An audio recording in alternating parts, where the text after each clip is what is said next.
Puluhan truk dan berbagai jenis kendaraan roda 4 di Kota Calang antrian di sejumlah SPBU untuk mendapatkan bahan bakar minyak jenis solar bersubsidi. Antrian truk tersebut terjadi hampir setiap hari hingga berjam-jam menunggu untuk mendapatkan bahan bakar minyak.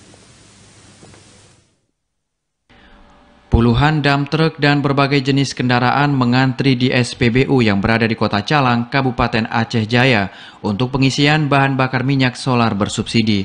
Antrian puluhan truk di SPBU ini menjalar hingga ke badan jalan hingga puluhan meter. Kejadian seperti ini hampir terjadi setiap saat kedatangan BBM jenis solar bersubsidi. Kejadian itu membuat sejumlah sopir terutama yang melakukan perjalanan jauh, baik ke Banda Aceh maupun ke arah Melabuh, banyak yang mengeluh karena harus melakukan antrian berjam-jam demi mendapatkan BBM. Menurut pengakuan warga, antrian kendaraan di SPBU Calang sudah menjadi rutinitas di daerah itu. Bahkan antrian kendaraan bukan hanya terjadi di pagi hari, namun juga terjadi di malam hari. Pengawas SPBU Calang, Lilis Supriyanto mengatakan, antrian mobil dump truck di SPBU-nya hampir terjadi setiap hari saat kedatangan BBM, terutama jenis solar bersubsidi.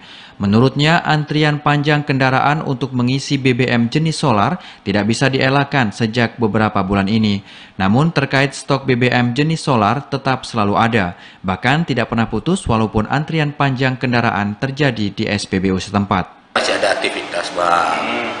Dan kami kan sebagai pihak SPBU kan cuma menyediakan. Kalau misalnya abang pemasangan antrian, ya itu kembali sama supir damnya, bukan sama kami. Kami cuma penyedia. PSBB ini kan cuma penyedia, melayani. Ya udah. Kendala minyak insya Allah nggak ada kami, Bang. Nggak ada kendala. Ya boleh abang lihat. Setiap hari kami selalu ada. Berarti minyak tidak pernah putus, Bang? Kalau minyak nggak ada, insya Allah nggak ada putus. Kalau solar? Alhamdulillah SPBU kami tetap selalu ada solar.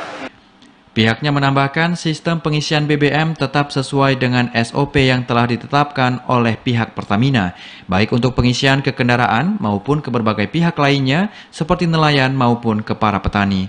Dari Aceh Jaya, Musliadi, TVRI melaporkan.